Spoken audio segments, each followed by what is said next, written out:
This is a lot of paperwork. It's a lot of paperwork. Is that who the other one is? Isn't it this guy? I don't know. Is it? I thought it was. I don't want to read all the statements again. Oh!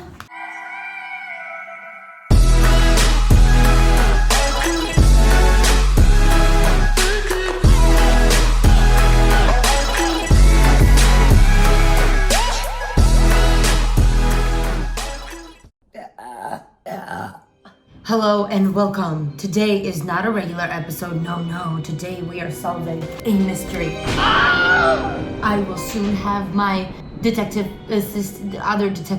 will soon have my other detective joining me so we can figure out where Harmony Ashcroft is. Please come help me figure this out, please.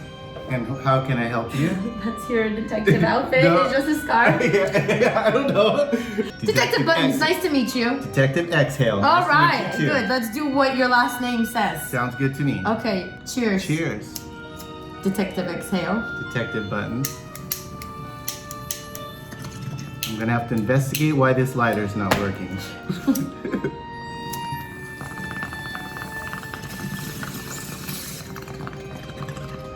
How does my head look? Your hair looks great.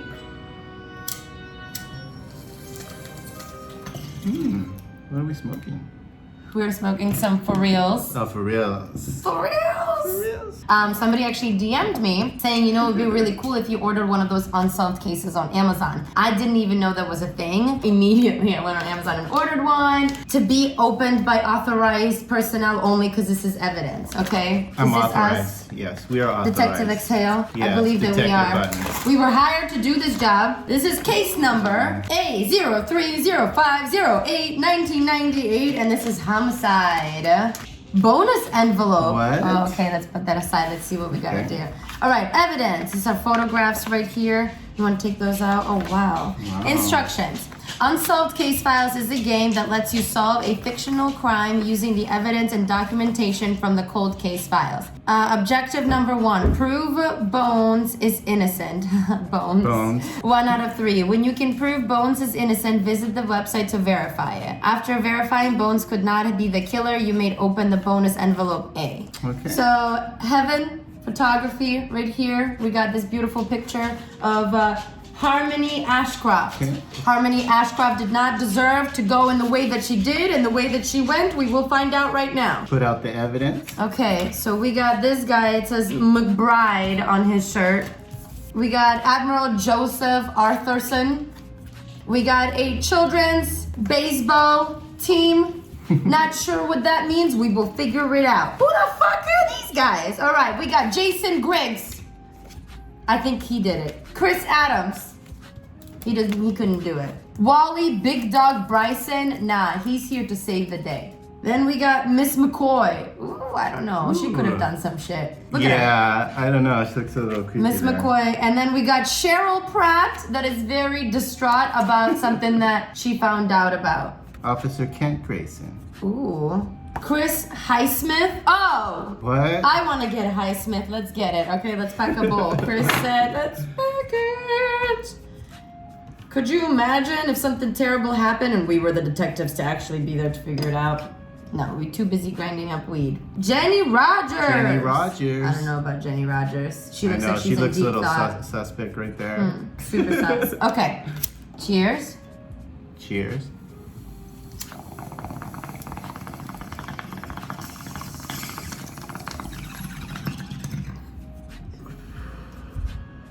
Then we got this engagement ring, till death do we part. Oh, ooh. Did you say Wally Big Dog? I did. Okay, so we got on May 8th, 1998 at 9:48 p.m. we received this photo of a young lady named Harmony Ashcroft that was found unfortunately laying on the street. Pictures of the street are right here. Did you see the street? Yes. Local child psychologist murdered.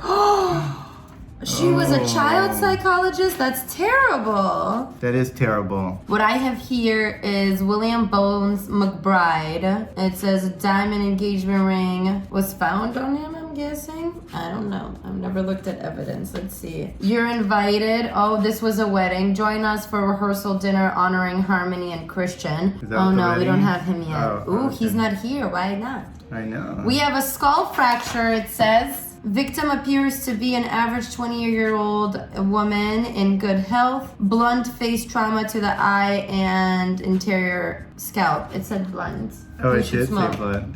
Man, a lot of stuff happened in this article.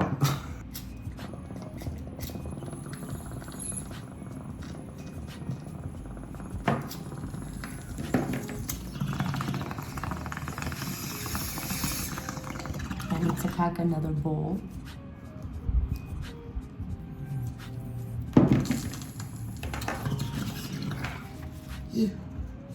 Internal injuries, extensive. I'm actually reading what. Are you? You're Extensive describing. skull fracture and severe Hemorrhaging? hemorrhaging over the The way right it's eye bleeding? socket. The way it's Cause of bleeding. death: blunt force trauma of the head. Victim died within the moment of trauma. Victim was killed by a single strike to the head inflicted by a hand or blunt object. The force and angle of impact indicates that the murderer would need to be left-handed. Ooh, the force and angle of impact indicates that a murderer would need to be left-handed, ambidextrous, man or woman of considerable strength and height. William Joseph McBride was convicted.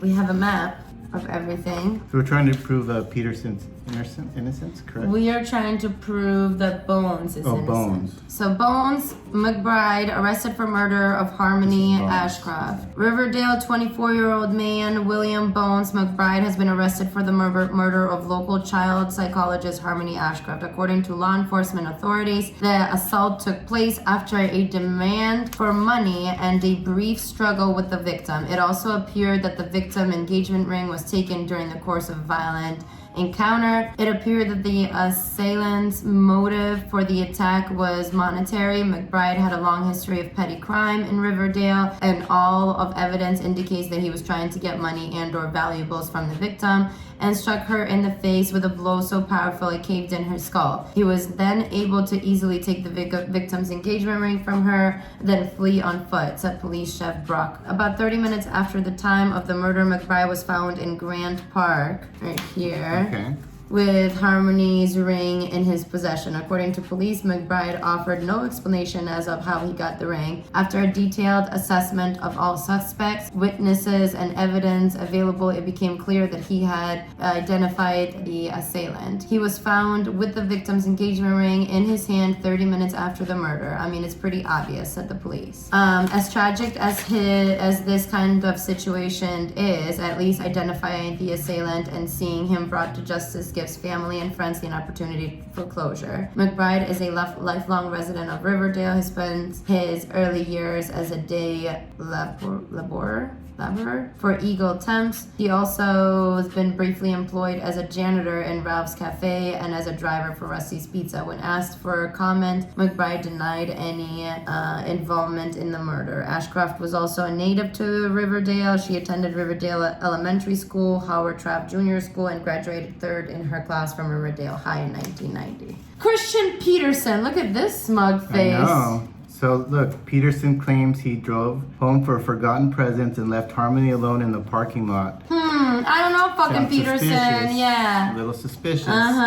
Does it say if he's right or left-handed? No, it does not. I was actually looking for that. I'm looking because I have his card right here. Lives in Riverdale. 28 years old, male. He's 6 feet, 180 pounds. Shoe size 10. Okay. Born in Chicago. Is that this guy? Yes. What do we have on this yellow form, huh? I don't know. It says Jenny Rogers. Oh, it's a witness statement from Jenny Rogers. Shall we? Do you want to smoke while I read you a story Yes, I would like from to. Jenny Rogers? Harmony has been my friend since college. We have always been very close, and that's why her murder is so devastating to me. I was there on the night that Harmony and Christian first met. Harmony and I were at a nightclub enjoying a rare night out on the town. We were both in grad school working pretty hard, so it felt good to get out and spend an evening doing something other than writing papers. But it was a typical night at the club. Guys were difficult to deal with that night, and it was all corny jokes and come-ons. Then along came Christian. Uh-oh. He walked up to Harmony, took a seat and smiled. After a few seconds, he said, "How do you like me so far?" We all busted out laughing. It was like he somehow knew how rough the night has been, and he was determined to rescue Harmony from it. He was exciting to her, and of course, he had her wrapped around his finger. His engagement party started off lots of fun until the argument. Oh shit, there's a back. There were supposed to be presents for Christian's parents, but I guess there was confusion over who had to bring them. Harmony was certain that she left them in the car, but Christians thought she left them at home. They weren't screaming, but they started getting snippy at each other in front of everybody, and it was kind of awkward. I think maybe the pressure of the wedding was getting to them. Getting married is not easy. Christian had a look on his face that he was kind of intense. His jaw was clenched and his eyes were red with anger. They left the party together to see the presents were in the car. You got the feeling that the argument probably continued outside as they left. When they left, you could hear a pin drop. Then her sister told a joke. I can see Harmony. This lightened the mood up a little bit and people got back to normal until the busboy came in running saying Harmony was hurt in the parking lot, and we all rushed out there at once. My initial reaction was absolute shock. Harmony's brother is in med school and started trying to do CPR or something, but as you could see, she was already dead. I'm still in shock. We told police Christian killed her, but nobody actually saw that happen, so it could have been someone else. Harmony told me about a few weird guys at work, a stalker, and some deadbeat dad. You should check them all out. Talk to her office manager, Cheryl. I don't even know what to think right now. Fucking over here fighting with her, and then 30 minutes later she's dead, and then suddenly some random dude has the engagement ring. How convenient! So there's a witness saying that they saw Fighting. Yeah, they Right saw them before. fighting. And that Christian basically, didn't they say that they said Christian murdered her? Here's his full interviewed conversation. Hold on, I can't see very well. Let me put on my glasses. There we go. Please state your name for the record. Christian Corey Peterson. How did you know Harmony Ashcroft? She's my fiance. We're supposed to get married tomorrow morning. I know this is difficult, but can you tell me about where you were when you learned about Harmony's death? I was in my house when the police came storming through the front door. There must have been 20 of them. I don't really know what the heck was happening, to be honest. I thought it was some kind of a joke until one of them tackled me and slammed my face against the floor. They thought I killed her. That wasn't me. Obviously, it wasn't me. What other leads do you have? I know 2 or 3 people that you need to talk to. Let's back up a little bit to the argument. Suspect remains silent. Do I need to remind you? Yes, Harmony and I had a little disagreement over what happened to the presents from my parents. Was this a common thing? The two of you getting into a fight? I wouldn't call it a fight. It was just a disagreement. That's it. You didn't answer my question. Was this a common thing? No, I don't think. You don't have issues with your temper? No, I don't. You ever hit Harmony? Oh, never! For a guy with no anger issues, you seem pretty hot under the collar. My fiance's dead. I was supposed to get married tomorrow, and now I'm sitting here in this box with you. You think I'd just go in an argument with her in front of both of our families and take her back and kill her? Huh? So who did? Ratliff. The guy at the clinic. He's been stalking her. Why not go and grill him? Or maybe that psycho Navy guy who lost his kid. I don't know his name, but he blames Harmony for losing custody over his kid. He was a deadbeat, but I told her not to testify. It was just too risky, but she didn't care. Have you ever met either of these guys? No, but Harmony painted a pretty good picture for me. She talked about how the one guy was stalking her, calling the clinic, coming down, making threats. And then the other guy with the son, he's a psychopath. He has PTSD or something probably. I can't believe I did that. I should have done more to protect her. I knew that the guy was stalking her. We just thought after a while he ran out of energy. I should have done more. I should have never let her stay there on her own like that, especially knowing that the creep was after her. I swear she was like 50 feet from the door when I left. Were there footprints? Do you know where the killer came from? How would you describe your relationship with the victim? Excuse me? Would you describe it as healthy? Were you both happy? She was everything. What I'm asking is... She was everything! So there was no abuse, no control issues. Abuse? Are you listening to me? Are you crazy? I wouldn't hurt her for anything. As for control, I just wanted Harmony to be Harmony. That's all. I don't need to control her. She can't be controlled. I just wanted her to be who she was forever. I wanted us to grow old together till death do us apart. Till what? Till death do us apart. It's a stupid thing that we say to each other about the wedding. But now... That will be all, Christian. We will be in touch. If there's anything else you can think of that will help us, don't keep it to yourself, okay? Okay. So what do you think? Think Christian sounds a little suspect? I don't believe a single thing he says. But also they might be making us believe this. I don't know. Misleading? Okay, now let's listen the other evidence that we have, okay? So this is for Christian. We got one, okay, for Bones. Let's see Bones. He's not a bad looking guy, you know? I just feel like if you didn't do this, maybe... He looks like he's in shock a little bit. He's like... just like... Alright, he doesn't own a car, has no license, he's single, he lives in Riverdale, he's 6'2", 170 pounds. He's been in plenty of street fights, it says. Several theft convictions, nothing violent prior. Officer Kent Grayson. The suspect was an individual we've had many prior encounters with. His name is William McBride. He is known as Bones. McBride had been spotted many times sleeping in Grant Park, which, where's our map? Grant Park is right there. Yes. Or in various public places around town. His priors consisted mainly of public drinking and disturbing peace. It was 10 o'clock when I approached the suspect with the intention of waking him up and telling him to move along, but when I saw something unusual in his hand, I immediately contacted my captain at the station. Wait, so he was approaching him to wake him up, and then he saw a ring in his hand, I'm assuming. Mm-hmm. Yeah, because somebody's gonna steal a ring and just be like, I immediately contacted my captain at the situation. He told me to place the suspect under arrest for murder while he called up for murder! He found something in his hand and just like, murder!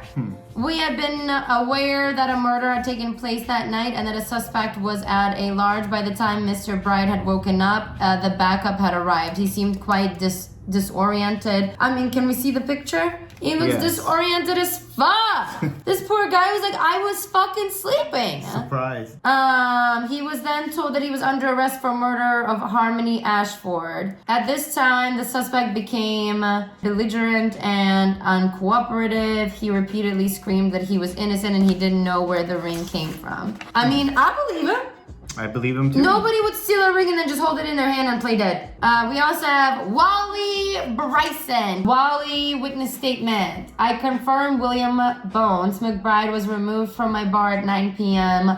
on May 8th, 1998. This is a man I have seen on a number of occasions at my place of employment, Rambo's Bar. Bones is a regular customer there. I would describe him as a nice guy. He is well liked by the staff and other patrons. On a few occasions, we've had to warn him not to pander in front of the bar, but apart from that, he's usually fine. He was even charmed his way into a few free beers. That's the kind of guy he is. I remember seeing him last night on the 8th. It was a Friday and he came in smiling as usual, but I remember an argument that took place right at 9 p.m. at the end of happy hour. Bones missed the last call for free happy hour drinks and was upset because he was broke and he was yelling at the bartender for ignoring him. The bartender signaled for me to escort him out, so I did. By then, things have calmed down and Bones was on his way out, ready to leave on his own. He said something like, I'll just go get me some money and be back in an hour. As Bones left, me and JT, the bartender, looked at each other and smiled. We expected him to go out to the front of the bar and pander like he usually done in the past, but he didn't. He walked out of the door and kept walking. I figured he had some other way of finding money and I haven't seen him since. Please state your name for the record. William McBride. I go by Bones. Bones, looks like you've got some explaining to do. Look, I know it looks crazy, me with that dang ring in my hand, but you gotta believe me, I never saw the thing before in my life. We'll get to the ring. Let's start with what you were doing sleeping in the park. How did you wind up there? I was at Rambo's and they let me say that let's just say that it didn't work out for me there. I was escorted out. I needed a place to sleep. The bench on Grand Park ain't exactly 4-star accommodations. What happened at Rambo's? I missed the last call for happy hour, so that put me in a dent from my plans. I go to the JT, the bartender. Hell of a guy. Usually I'm like, come on, cut me a slack, please. I've been trying to get your attention for like the last 10 minutes. As many times as I've been there, he still doesn't budge. He calls the bouncer on me, and I'm like, okay, I'll just see if I can scrape together a little money. Came back to finish the night off with a few more drinks, but I didn't make it. I started walking around and realized I was messed up, so I just headed for Grant Park and laid down and got some rest. Do you remember what time this happened? I don't know, maybe 9:15. The next thing you know, I'm getting woken up by Riverdale's finest. I guess I had a ring in my hand. I remember it being there, but I swear to you, I don't know how it got there. I need to investigate that. You need to investigate that, officer. It must have been him. Is that a common thing for you? Waking up with items in your possession without having any idea how they got there? Let's just say me drinking is a common thing, but killing somebody like that lady, that's not my style. Please, you gotta believe me. Look, I've been in the joint before. If they lock me up for killing this pretty lady, I won't last there more than a week. Is it possible you stole that ring? You mean from the lady? Look, I told you, I'm no Boy Scout, but violence is not my thing. I'll level with you, Bones. It doesn't look good for you. You were kicked out of the bar at 9. At 10, the police picked you up with her ring in your hand. That's plenty of time for you to leave the bar, walk over to Tully's, rob this girl, and take the ring. I wouldn't do that. Look, I know you didn't mean to kill her. What happened? You get into a little scuffle and there was an accident? No, not at all. That's a lie. I've never met that girl in my life, and that's the honest truth. As soon as you start telling the truth, that's when things will start going better for you. It was an accident. I get it. Work with us and we can get we can get this down to involuntary manslaughter. You'll be out in 18 months for good behavior, but only if you cooperate with us right now. You're looking at life behind bars, McBride. It wasn't me, period. Did I get a lawyer or something? Your lawyer's not here yet. Well, I suppose I shouldn't talk until they get here. You don't have to talk at all if you don't want to. Okay, look, I told you, I don't know how the ring got there. You believe me, right? Bones, you seem like a charming guy, and I know you've gotten used to charm change out of good folks here in Riverdale, but this is pretty rough bind you're in, and you're gonna need more than a little charm to get out of it. I'm sure we'll have more questions for you later. We'll be in touch. Oh, Lord. Being a detective is tough. Yeah. All right, we got Rex. Smoking a detective. We got Rex Ratcliffe. He's single. He has a car. He does not know his VIN number. He doesn't know his VIN number. No. I don't know my VIN number. I don't know my. He works at Gold's Gym for the past 4 years. He has no martial arts training, no outstanding warrants, no prior felonies, no prior military experience. Okay, let's see what this situation is. Cheryl Pratt. Oh my God, her handwriting is cursive. This is gonna be tough. I have had contact with Rex in my job as official manager of Helping Hands Mental Health Clinic. I can vividly remember his face and that look on his face. I would describe his look as predatory. Our first contact took place when he made his first call to the clinic. I don't recall the exact date. My memory of talking to him was that he made me uncomfortable. We obviously have many clients who suffer a wide range of mental health problems, but Mr. Ratcliffe seemed to be on edge more than most. He began by telling me a few basic things about his mental health state. He mentioned that he was feeling depressed and lonely, but he seemed uncomfortable about sharing more specific details. He mentioned that he needed to see Harmony. At this time, I told him that Harmony was a child psychologist and that he was free to set up an appointment with Dr. Brenson, the other psychologist in the clinic. He immediately became irate. I then tried to work with him on a few other options. I mentioned that I could possibly refer him to another clinic, but once again, it made him upset. He told me that it was important that he saw Harmony before it was too late. I then asked what he meant by that, and he hung up. Approximately 30 minutes later, he showed up at the clinic. Although he did not immediately identify himself, I knew it was him. At the time, he angrily approached the desk, demanding to see Harmony. He was now becoming loud and destructive. Dr. Brenson came out of his office, arguing, "Is this man causing a problem?" Once Dr. Bresson appeared, Mr. Ratliff seemed to be calm, and I said, "No, everything is fine." At this point of time, Mr. Ratliff no longer seemed to be a threat. Mr. Ratliff then said something like, "I'm sorry to cause any problems, but I really need help, and I need it from Harmony." After I explained to him that this was not possible, he turned and left. Dr. Bresson and I watched him as he left the clinic. I seem to recall Dr. Bresson giving me a shoulder shrug at some kind of a sympathetic gesture. I think he was saying, "I guess that's the end of that." But the calls kept coming. Once again, I tried to suggest that he see another therapist, but he was very insistent that he see Harmony and only Harmony. "She needs to see me," was all he would say. He kept calling all the time of the past few weeks. I asked our phone company for a report of the calls that we got from him, and they were increasing almost every day. There was another incident that took place in the parking lot of the day of the murder. Something in the parking lot reported a car coming by and a man screaming from the car. At this time, I was not comfortable driving home on my own. After calling the police to report the incident and calling a friend, I had to pick me up. So it seems like he also went a little wild. Right. Boom. Rex Ratliff. The Ratliff's apartment's right here. Oh my god, look at the calls. Oh man. Boom. Luis McCoy said, "The first time I met Mr. Ratliff was when he came to arrange renting the apartment above me. I immediately noted that he seemed very uneasy, but I did not find any problems with his past that would have made him ineligible for rent. He didn't have much of a rental history, but at least we were not made aware of any prior or outstanding warrants for his arrest.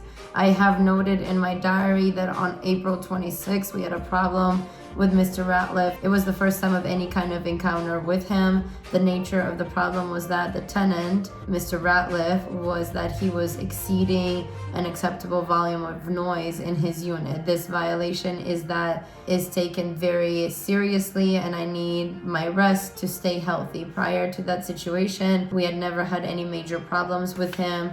There was a few occasions of loud noises that I was able to hear, mainly due to being locally direct under his apartment, but none of these occasions required action on my part. But on this occasion that took place on the 26th of April, he was making a great deal of noise, and it become necessary for me to go up to his apartment and address the issue. The noise was mostly crying loudly and pounding on the wall. On this occasion, Mr. Ratliff seemed reluctant to open the door, but once he did, he apologized for the noise and said that would never happen again. Later, after I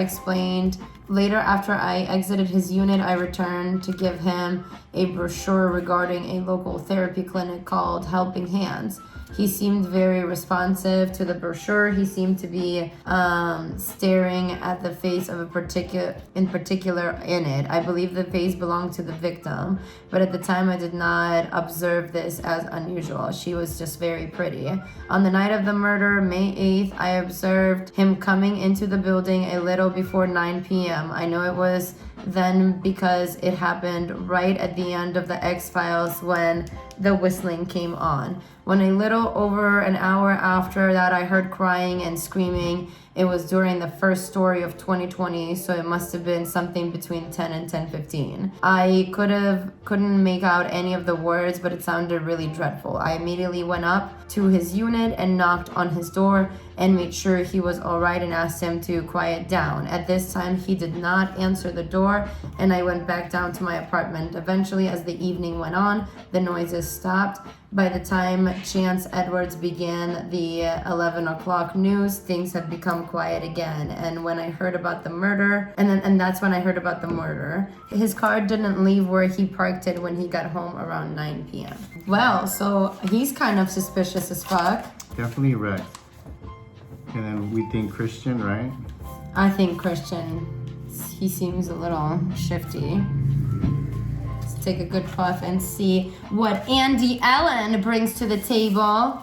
We only have 2 more suspects to look through, okay? And then I think we gotta figure something out. Yes. Cheers to you. Cheers.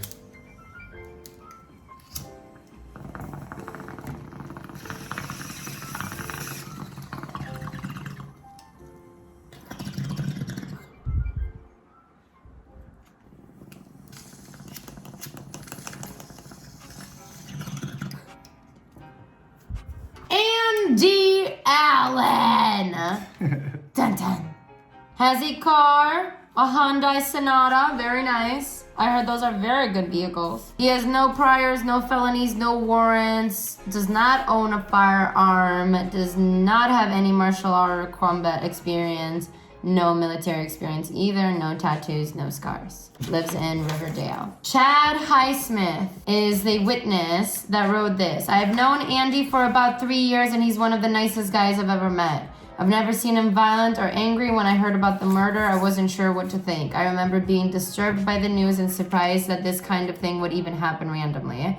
It immediately reminded me of something that my father, a career police officer, said to me when I was a child. He said most murderers really are more about love than hate.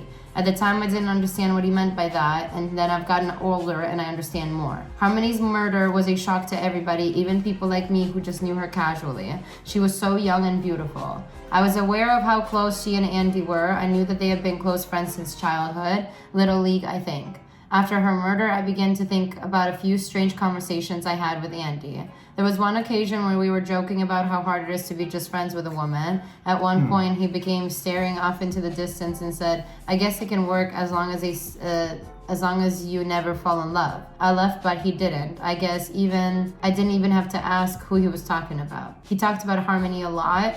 It was apparent that he had strong feelings for her. After Harmony and Christian got engaged, I recall Andy joking about how funny it would be if he got drunk at the rehearsal dinner and told her how he really felt about her. I could sense that that was something that was seriously considering. The subject was dropped immediately. A few days later, I believe it was days before the rehearsal dinner, I wanted to see if he would come with me to my daughter's basketball game. I was actually trying to keep him away from the rehearsal dinner. I didn't want him to embarrass himself and make things awkward at the wedding, but he made it clear that he really wanted to go to the party. The conversation ended there. On Monday morning after the murder, I offered my condolences to him at work. His eyes looked lifeless. I could tell he was distraught. I asked him what he saw at the party, but he told me that he couldn't go because he had to fix his brakes. I remember him saying something about how it took a while to do because he wasn't very experienced and had to borrow a tool to finish the job, and by the time it was too late to go to the party. Then he told me about the phone call he got from Harmony's mother at 2 a.m. I can't even imagine how devastating it must be for him. The feeling might not have been mutual, but she was the love of his life, and I think he blames himself for what happened. Like he could have stopped it if he was there. I've been thinking about Harmony and her fiance. I don't know Christian that well, but I think it's possible that there was abuse. He was known to be kind of a jerk. I'm not sure what Harmony saw in him, to be honest. It then occurred to me that maybe Andy knew something about Harmony and her relationship with her fiance, and that's why he called the tip line. That's why I called you guys. I was thinking you might get helpful information out of him, but I know he's not the murderer. Even if he wasn't stuck at home fixing his car, Andy would never be able to do anything like that. He's probably the kindest guy, and he loved Harmony. And then we got one more from Jason P. Griggs. He said, I've only been living on Andy's block for a few months, so I can't say I've gotten to know him real well, but he seemed like a nice guy, the kind of neighbor that you wouldn't be afraid to invite over for a beer or something like that. Anyway, he came over to borrow a tool on Friday night around 10 p.m. I know it was 10 because date line was just ending. Andy asked for a torque, I think he said 4K, a wrench to borrow. Told me he'd been fixing his brake for the past few hours, which I didn't doubt because he looked kind of sweaty and out of breath. He's a real big guy. He had a laugh about how those things always go. He spent hours on the job as you're just about done, and then there's something, and when that's something like breaks that you can't just finish. I got over the torque wrench, and that was I gave him the torque wrench, and that was that. He seemed like a good guy. I told him to stop by any time, that he wanted to work on cars or have a beer, but I haven't seen him since that day. So he seems like a nice guy. I don't think that it's him. Derek Sivers. Let's see. I like your beard. I like his beard.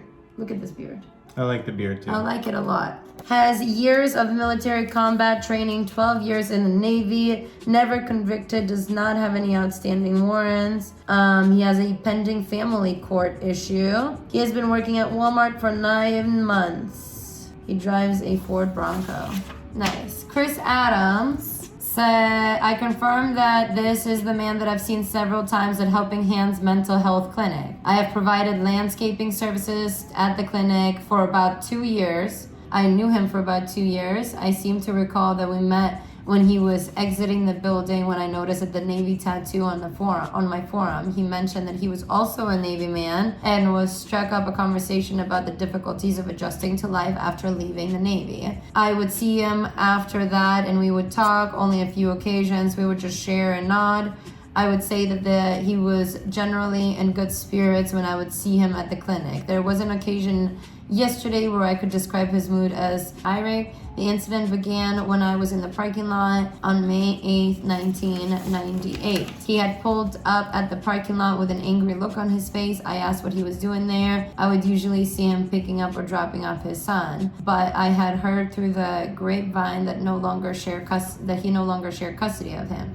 He proceeded to rant about how angry he was that he served his country and he couldn't believe the kind of disrespect he gets from civilians. He then began raising his voice and screaming. I tried to get him to calm down, but he kept screaming. When Miss Ashcroft came to the parking lot to get into her car, he became screaming right at her, saying things like, you have no right to keep me from my son. You will pay for this, young lady. She attempted to simply ignore him and leave, but could tell she was scared. I have to admit I was a little afraid myself. I've had previous experiences with vets who get involved in angry situations, and it's never good. There was a look in Derek's eyes that I had seen before in other vets right before a breakdown. I don't know if he did it, but he sure looked like a man with a lot of rage and nothing to lose. That's all that I know. Admiral Joseph Arthurson. I am very familiar with Chief Petty Officer Derek Sivens. I have known him for many years. He was stationed on one of my ships with both of us living here in the same town. We became friends. I can attest that at the time of the murders, Derek was with me. We were together in my boat on the Ainsley River between 8:30 p.m. and 10:30 p.m. We took off from Riverdale Marina, traveled as far north as Port Royal Ave, and then turned around and went back into the marina. It had been a stressful few weeks for Derek, and he needed a friend and mentor to hash things out with. He's having custody issues with his ex-wife. In addition to having been with him at the time of the murder, I can also attest that from all of his flaws, he's made great strides to keep his demons under control. As an individual who has struggled with his own issues, I know the road to sobriety isn't always an easy one. This is temporary order of custody. It says a petition was filed by Meredith Young Sivers seeking sole custody of Chester Sivers, born on September 10th, 1986, as a modification of this court's prior order entered on June 8th, 1955. The matter having on the emergency hearing before me on May 6th, at which time the petition approved to be assigned attorney, Lance from Riverdale at Deanna, and a witness blocked out, probably her.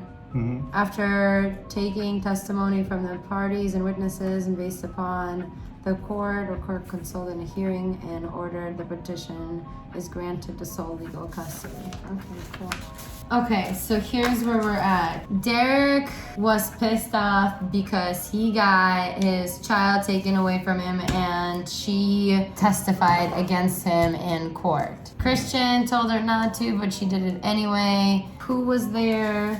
I mean, remember he claimed they were fighting, and then he claimed that she went They into were the parking lot. Yeah, and then Rex was what? Rex was calling the hotline all the time saying that he needed to see her. But it can't be Derek because Derek was on the boat. I think it is between Rex, which is the person that kept calling Ratliff. and calling the Ratliff's apartment is very close also. yeah, and then Christian, I feel like Christian, he had anger problems, but I don't know if he would have killed her to get out of it. I really do have a feeling that it's Rex because I feel like he was emotionally unstable. He kept calling, he's shown up. He said that he was getting home between 10 and 10:15. On the night of the murder, I observed him coming into the building a little before 9 p.m. What time did the murder occur? About the time of the calls. Where's her? Do I have her time of death? 20-year-old woman killed last night in an altercation that took place in a parking lot behind Tully's restaurant around 9:30 p.m. Around 9:30 p.m. Okay, and then they're saying that Rex came home right around 9. So I really think that it has to be Christian Peterson because he was there. This guy, like they're saying that he was home on time. I really believe that we should go to this website. And I personally think that it was her soon-to-be husband. Do you agree? Or do you think that it was someone else? Rex, we have Luis McCoy that states that he came home right around 9 o'clock. So if he came home, he wouldn't but also, she's saying, then a little over an hour after that, I heard crying and screaming. But it's saying that he came home at that time. So he probably found out that she was murdered and he was very upset based on the news. William was passed out on the bench and he was just the thing was just put in his hand. The detective also said that the injuries are consistent with a face-to-face physical altercation. I don't know. I'm going to guess that it's Chris. That's my final answer. You think it's Chris? Her fiance whacked her ass. What do you think?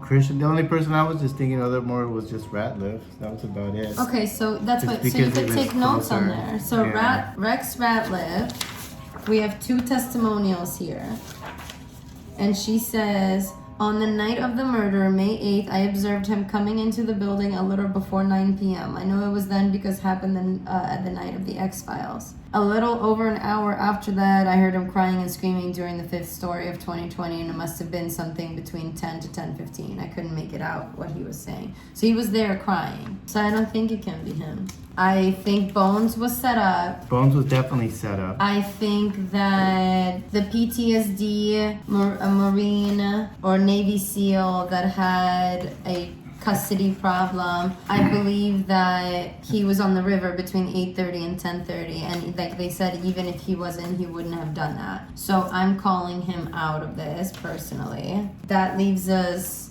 Andrew James Allen, which is, it was his friend, the one that said he took the car, he was fixing his brakes. Yeah. So I don't think it could have been this guy because his brakes were fucked up. That leaves us Christian Peterson. I really think that it's him. We thought it from the beginning. Are you down to check if it is? I agree. Okay, so here's all of our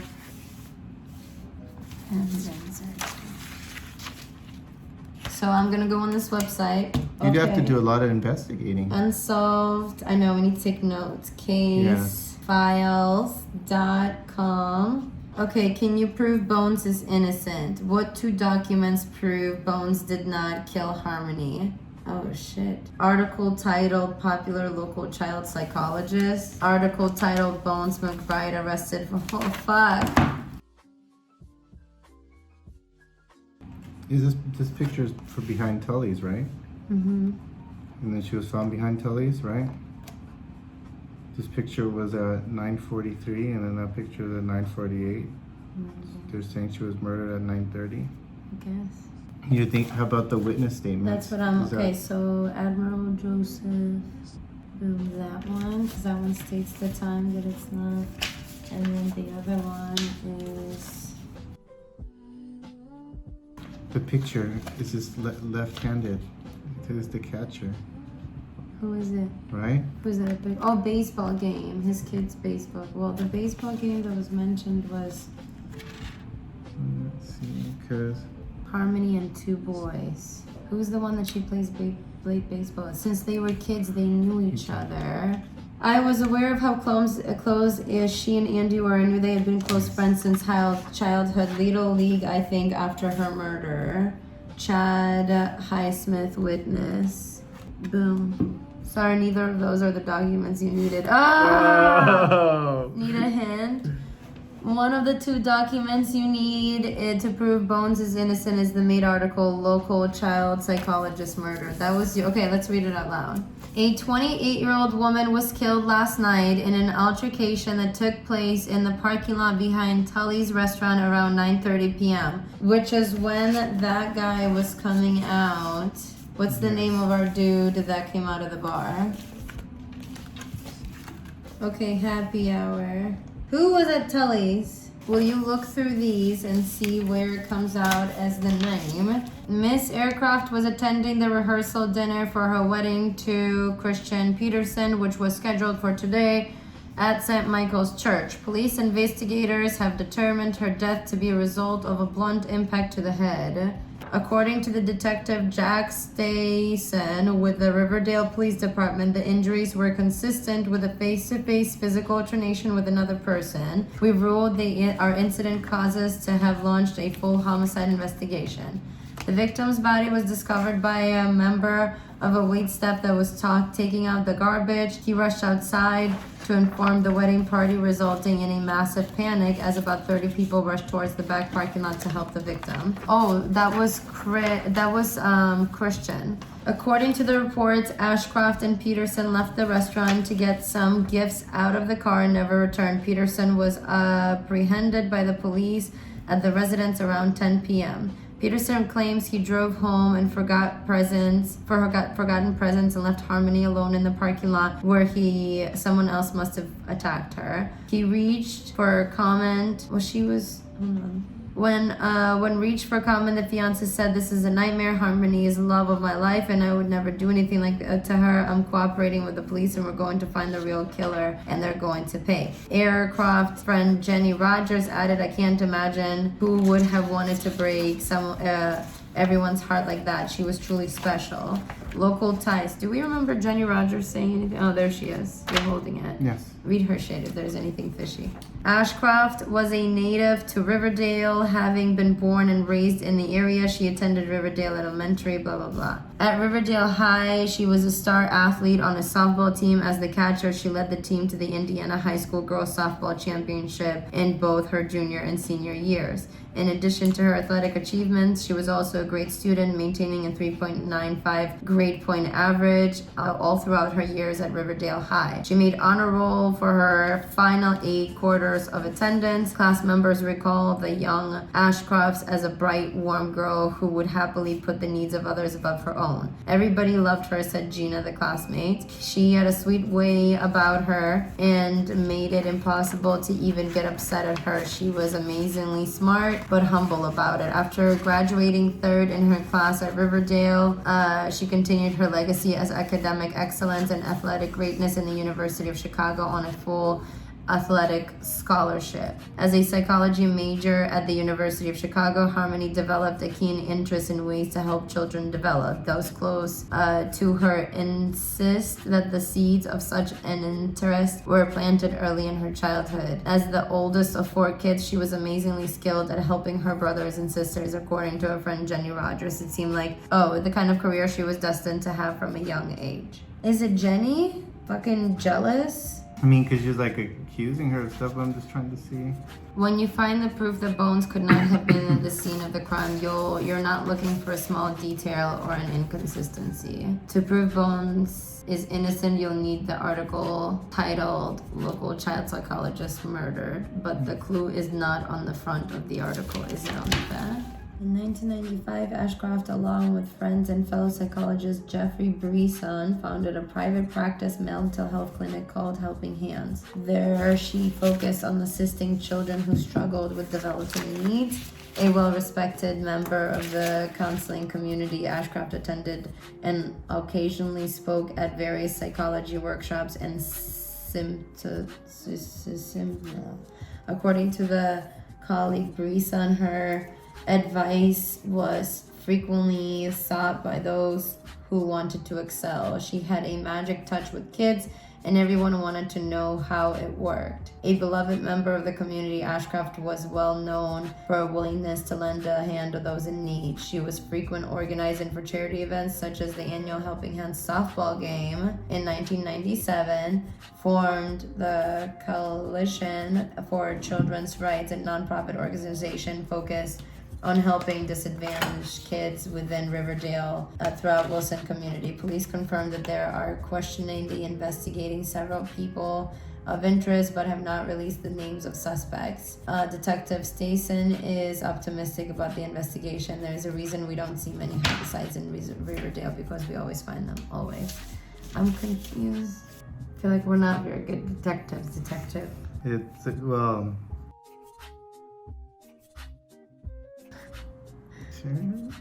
Okay, so you did it. You proved that Bones is innocent. Great work. Now you can open the envelope.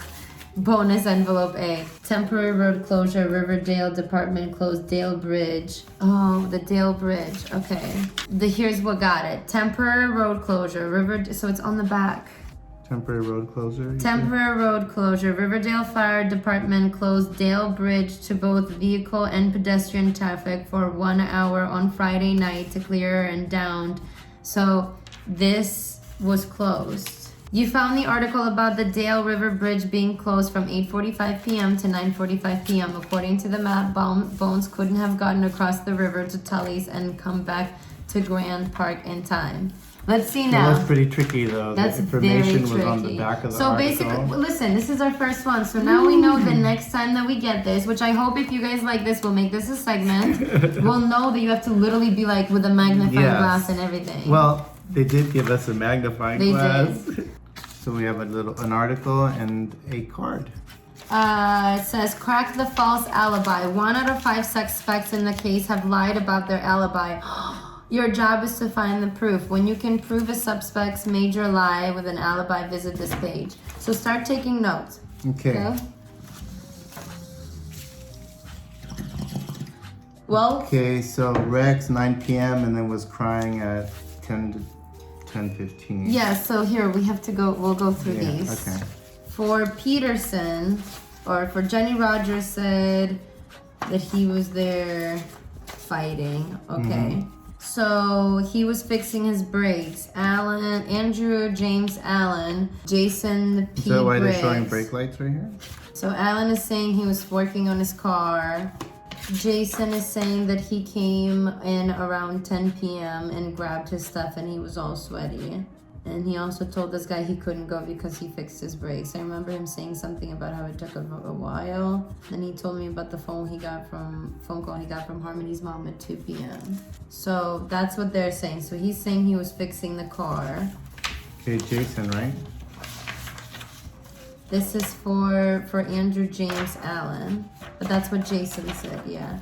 And then, okay, so Alan is saying to the detective he didn't go to the engagement party. He said, why not? You were friends since 6 years old. He said, my brakes didn't work. They've been acting up for a while and I had new ones to put on there, but I hadn't gotten around to it. Then on my way home from work on Friday, I almost got in an accident and I knew I couldn't go back on the road like that. Did you talk to Chad? Is that what this is about? I do love Harmony, I've admitted. I've loved her since we played Little League 20 years ago. Ooh. So that's the one that's standing next to her. Yeah. It's no secret that I love her. Everyone knows that except for her. But if that's a crime, then you were going to have to lock up half the guys. All right, I don't really want to be there. I just wanted to be there for her, but it hurt, she's too good for him. So when my brakes didn't work and it was an excuse, I needed to stay home to be busy. So you were fixing your car all by yourself? Ask Jason, he's my neighbor across the street. I had to borrow a wrench from him finding a job. So he's saying wrench. You couldn't find a way to get to Tully's with so much to tell her. I loved her. Do you understand that? I would never want to hurt her. She didn't just didn't understand why she was making a huge mistake with that jerk. She can do so much better. William McBride. I remember seeing him last night on the 8th. It was Friday. He came home smiling. I remember an argument that took place at 9 p.m. at the end of happy hour at the back of Rambo's Bar. So Rambo's Bar and Tully's is right next to each other. But the bridge is closed. But the bridge is closed. Wally Bryson is saying that he saw him, an argument took place at 9 o'clock around happy hour. He saw him at Rambo's Bar. At 10 o'clock, he was on the Grant Park bench. So I think he tried to probably go there, couldn't. I think he went here. And I think that puts him over there. Derek says, so Admiral says that he was with him on the boat in the river between 8:30 and 10:30. So he was at the marina, Riverdale Marina, he's saying, traveled as far north as Royal Ave. So went here. So through Tully's, through this, okay. So that bridge was closed. Obviously, you could go across here, right? Yeah. So, but then he went all the way up here, which is through Tully's. It had been a stressful week for Derek, and he needed a friend. Who knows? Maybe the both of them fucking did it. McBride cleared of all charges in 1998 Riverdale murder.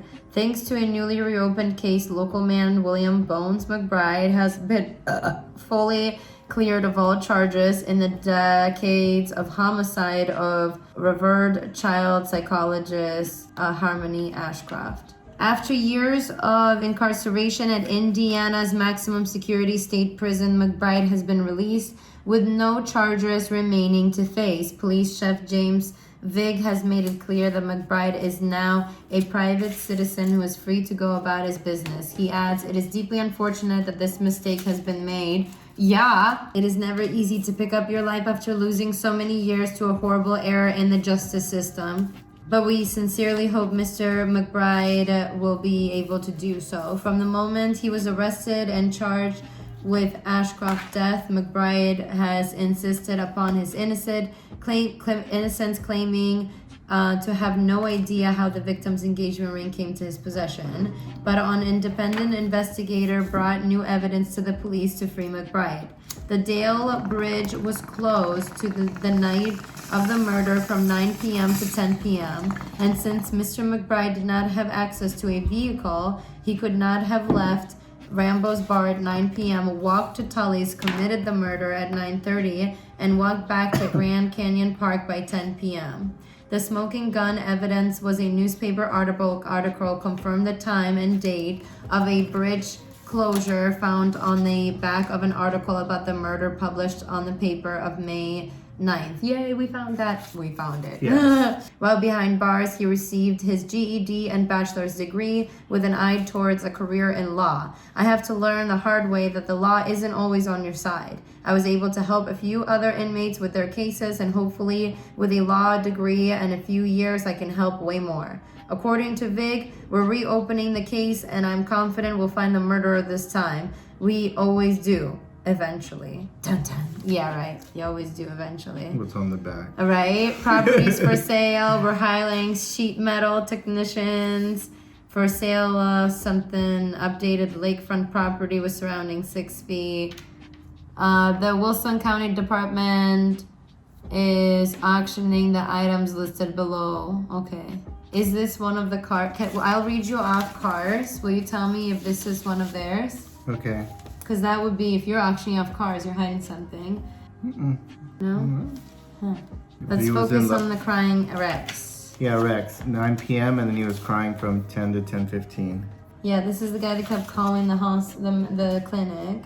On the night of the murder night, May 8th, I observed him coming into the building a little before 9 p.m. I know it was then because it happened at 9 at the end of X-Files when whistling came on. Screaming was during the first story of 2020, and it must have been sometime around 10:15. But no one came to the door. That doesn't mean that he couldn't have recorded that and put that there. I asked the phone company to fax over the calls. I seem to have misplaced it somewhere. Calls are right here. Okay, so what date is this on? On the 6th.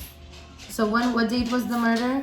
It was on May 8th at around 9:30. So May 8th. Yes, May 9:30. So all the calls keep coming in up until May 8th around 5:42. And that's it. So where does Rex live? Rex lives right here. So he kept calling until around 6 and then around 9:30.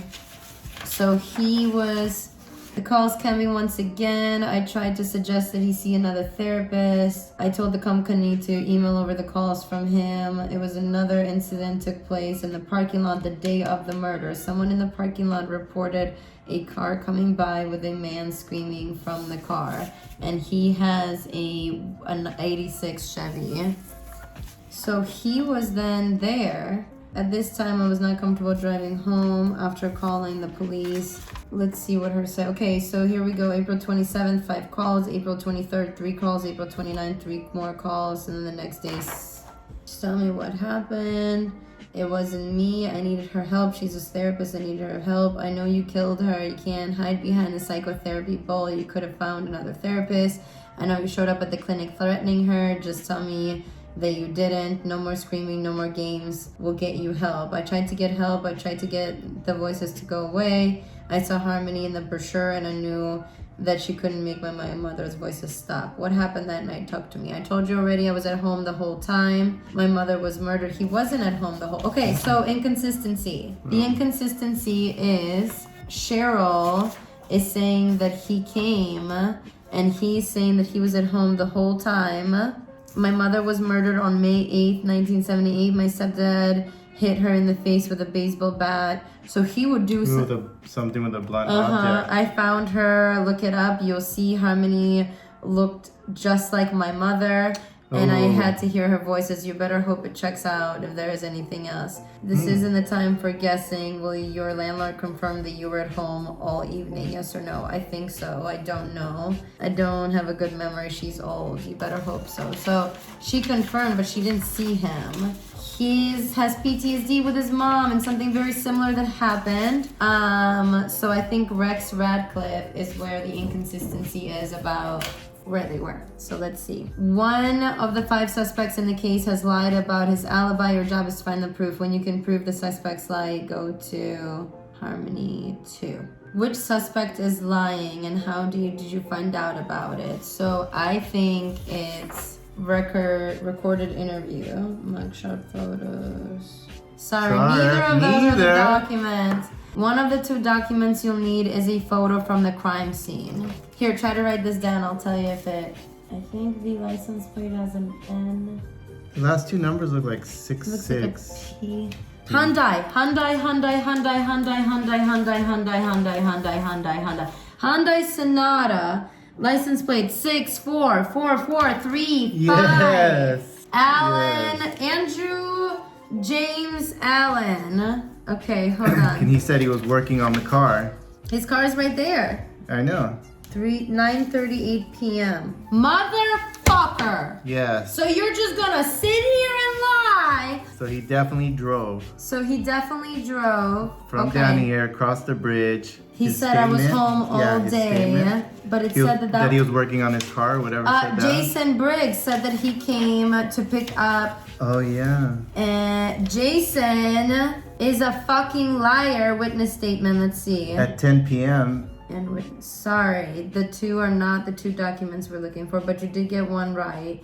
You're hot on the trail, so don't give up. Well, what did you, how about Jason's thing? Because he's the one who lied, right? Oh, you didn't say Jason. Jason is the one that I just marked up. You got one right. Which was the one that you got right? The picture, photo. The photo, right? Andy's alibi is fake. Okay. It's saying great detective work. You matched the license plates listed on Andy Allen's and persons of interest document with the license plate on the vehicle. In the foreground of the crime scene, photo taken 9:38 p.m. Liar! We gotta get better at this. Good, yes, good thing I definitely. Oh, am I actually helping you? Yeah. Convict the killer. One of the suspects lied about something that seriously implicates him in the murder. Your job is to find it. When you find it, go to Harmony 3. Hint: the information does not prove he is the killer, but it is very suspicious and will help the prosecution secure a conviction. To whom it may concern, this is Deborah Ashcroft. The Riverdale police would not give me your contact information, but they agreed to pass along this letter. I want to thank you for your help with my daughter's case. It's been decades since it happened, but I can't describe how difficult it has been. Some days are better than others, but a day has yet to pass that I didn't wish I could wake up from my nightmare. I am very glad that you've proven Mr. Bride's innocence. He's been living his own nightmare through the years, right alongside us. I feel so much guilt for all the anger I directed towards him. I'm struggling with all the resurfaced memories, but I'm glad some justice has been done. I hope you can continue your efforts to help find the real killer. I've always held resentment with Christian for what happened. It's been hard watching him move on with his life, always wondering in the back of my head what might be different if he didn't leave my daughter alone that night, assuming that that's really what happened. I want to be happy for Jenny and him. I knew it! I knew. So bring back the Jenny situation, somewhere in here. Bring him and her back. I was told the police, but you're looking for old suspects in the case, and I think that's great. I want to believe. I want to be happy for Jenny and him. Their family's so beautiful, and it pains me to admit that every time I see them around town, I can't help but feel jealous. It's like their kids should be my grandkids if only someone hadn't taken away Harmony. I was told by the police that you're looking into the old suspects in the case, and I think that's great. I want to believe that Christian is innocent, but I've always had my doubts, and there were a few other characters in Harmony's life back then I've never felt good about. I heard you've also investigating Andy Allen, and I just want to respectfully say that I think your efforts might be better spent on other suspects. I've known Andy since he was 6, and he'd never hurt Harmony. They've been inseparable since T-Ball in 1986. And I included one of my favorite pictures from the team. It was one of the few times I ever got between them. Oh, okay, so she's in between them. So Mom, Andy has lived through his own nightmares since the incidents. He fell off hard times right through Harmony's death and has never recovered. I'm afraid false accusations against him could have caused a lot of harm. I think he still blames himself for what happened, but I wouldn't question your judgment. You've cracked open 20-year-old cases the police couldn't solve. I have a lot of faith in you, and I find that you will find the right killer. What you're doing is very important to us. Please let me know if I can help. Sincerely, Deborah. This fucking bitch Jenny and fucking swat bag Christian.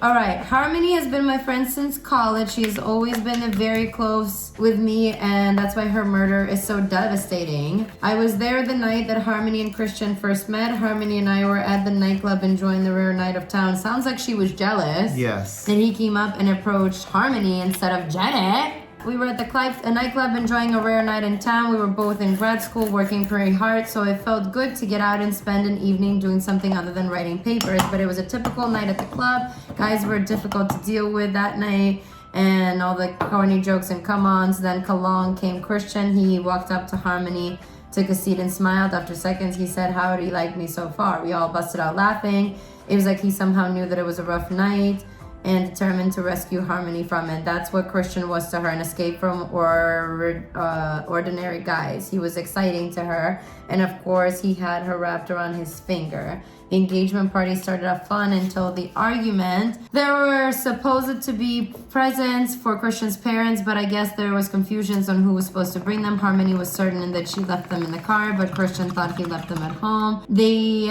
weren't screaming, but they started getting snippy at each other in front of everybody, and it was kind of awkward. I think maybe the pressure of the wedding was getting to them. Getting married isn't easy. Christian had a look on his face that he was kind of intense. His jaw was clenched and his eyes were red with anger. They left the party together to see the presents were in the car. He got the feeling that the argument probably continued outside as they left. When they left, you could hear the pin drop. Then her sister told a joke like, I can see Harmony inherited her. But she said that she saw them go together? Yeah. Didn't he say that he went back to get the gifts and left her in the parking lot? She's in the parking lot, but they walked out together. Oh, they walked out together. Gotcha. This lightened the mood a little bit, and people got back to normal until the busboy came running in, saying Harmony was hurt in the parking lot. My initial reaction was absolute shock. Harmony's brother is in med school and started trying to do CPR to get, or something, but we could see she was already dead.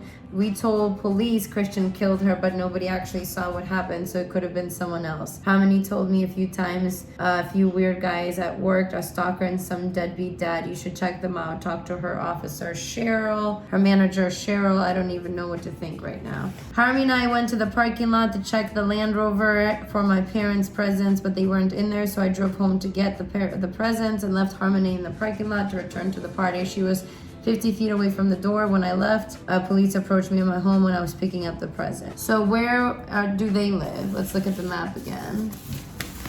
His home is over. So they were at Tully's, Harmony's and Christian's home. So what are we missing? Is there anything else that was in the file? Okay, can you convict the killer? Which suspect has hidden a key piece of evidence impacting him in the murder of Harmony? So there's no hint that we could get here. So it would be the wrench, right? Is that what it's saying? I think it's like the baseball thing. So he clearly lied. So it has to be, don't listen to Miss Ashcroft evidence about Andy. Okay. She said you're wasting your time with Andy. Andy lied about something significant on the top half of his person of interest sheet. It's not one of the two documents you're looking for, but if you know what he lied about, you'll crack the case. One of the two documents you need is the coroner's report. Okay. So let's see. Victim's name. So victim appears to be an average 20-year-old woman with gold hair, blunt face trauma to right eye and interior scalp. Executive skull fracture and severe hemorrhage over the right eye socket. He's right hand? He's right hand. Oh! So he is gonna be, so the photo, maybe he's not right-handed. So this little kid, I was told by the police that you're looking into, I think that's great, but I believe Chris is innocent, but I always have my doubts, or always a few other characters. I heard you're investigating Alien, looking respectful, that I think the efforts might be better off. I've known Andy since he was 6, and I've known him. He's been inseparable since T-ball in 1976. I included one of my favorite pictures from the team. It was one of the few times that I ever got between them. I mean, it's technically probably between. I think this is him, and he's left-handed. So he right about the fact that he's right-handed, and I think that the photo. Oh, Andy is left-handed. You did it. That's exactly what I was saying in the photo. Congratulations, your breakthrough on this case just made the top 10 o'clock news. You may now open bonus envelope C. Let's look at the news. That's what I was like, look at the photo. Some progress.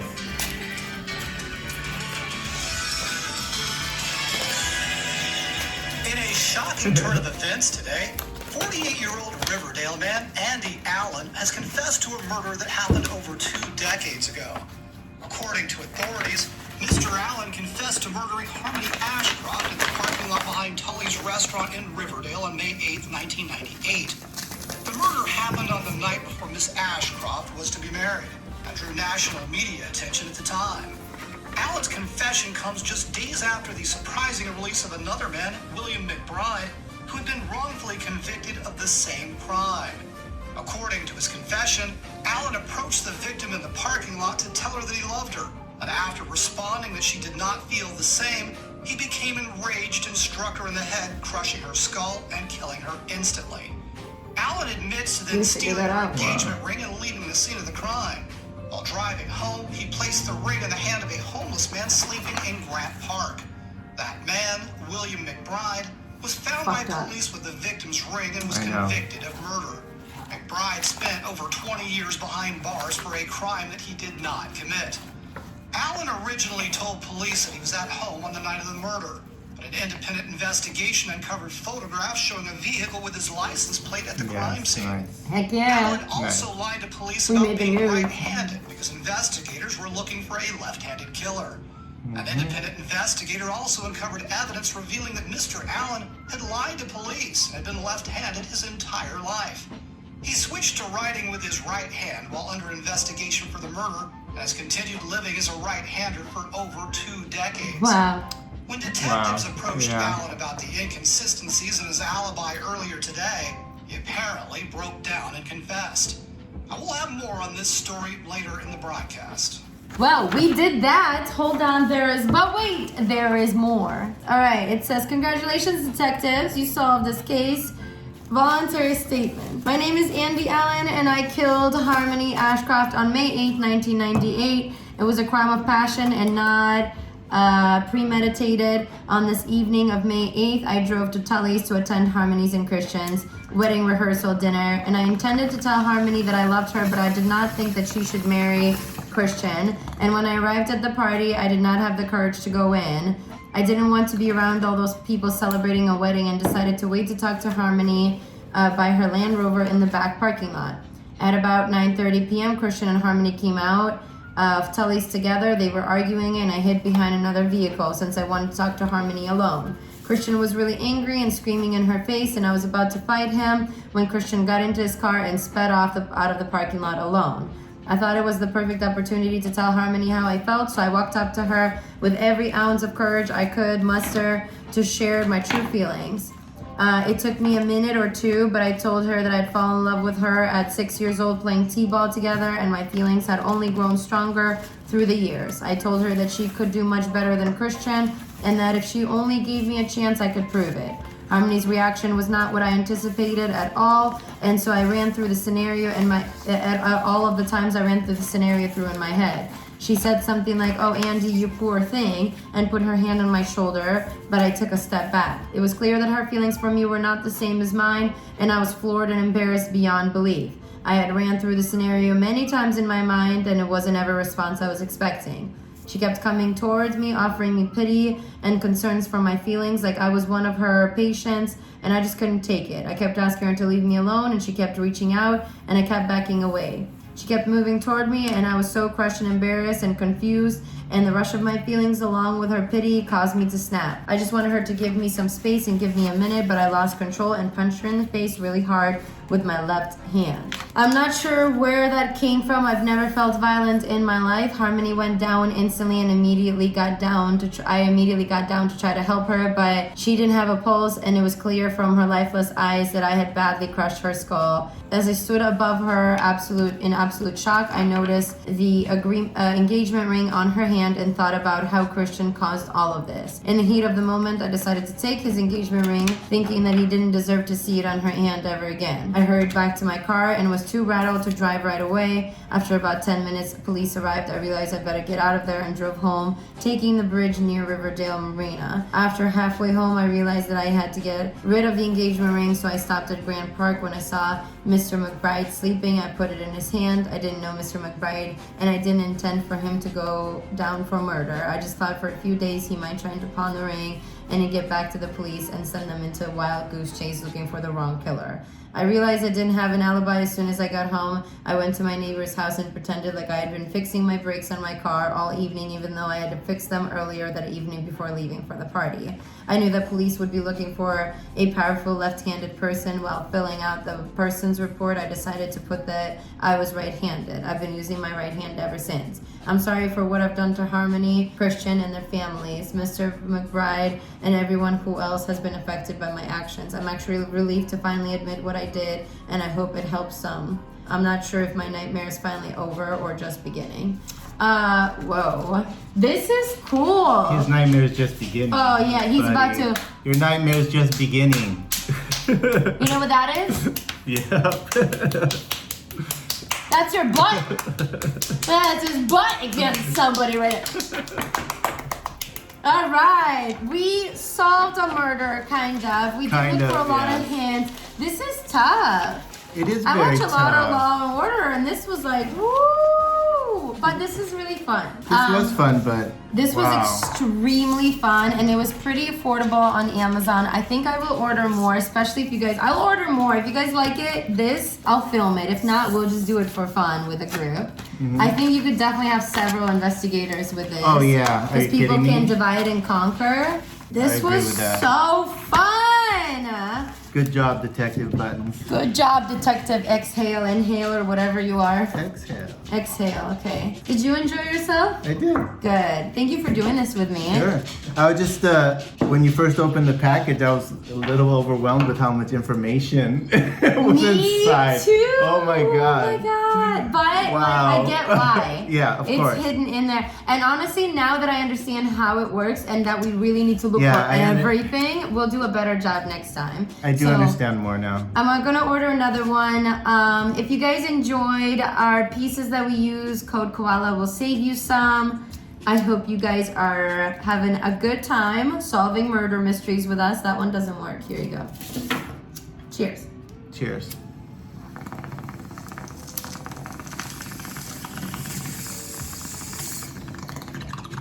Ukrainian word of the day. Envelope or like folder. Folder. Papka. Popka. Popka. Was that good? Mm-hmm. Okay. Popka. So nas je w papci. Envelope. It's in the folder. Papka. Papka. Papci. Stay for the bloopers. Thumb up if you enjoyed this video, if you want us to do more. Subscribe if you haven't subscribed yet. I know some of you guys haven't. If you're not subscribed and my videos get age restricted, you won't get the notification. You won't see it unless you're signed in and subscribed and over the age of 18. Thank you guys so much for watching. I hope you enjoyed this video. Thank you. I had a great time. Thank you, Detective Exhale. Exhale. Please. Thank you, Detective Buttons. Stay for the bloopy bloop bloops. I will soon have my other detective. Okay, so as you can see, our detective dressed up as every other detective in a movie does. Detective Buttons, nice to meet you. Buttons. That's my name. Nice to meet you. What's yours? Wow. Oh, it's me. I remain silent, motherfucker. You just said it. Okay. Can I just say we've been filming for over 2 hours? Next time I should actually bring my glasses. Well, I couldn't let you borrow mine. I wouldn't be able to see then.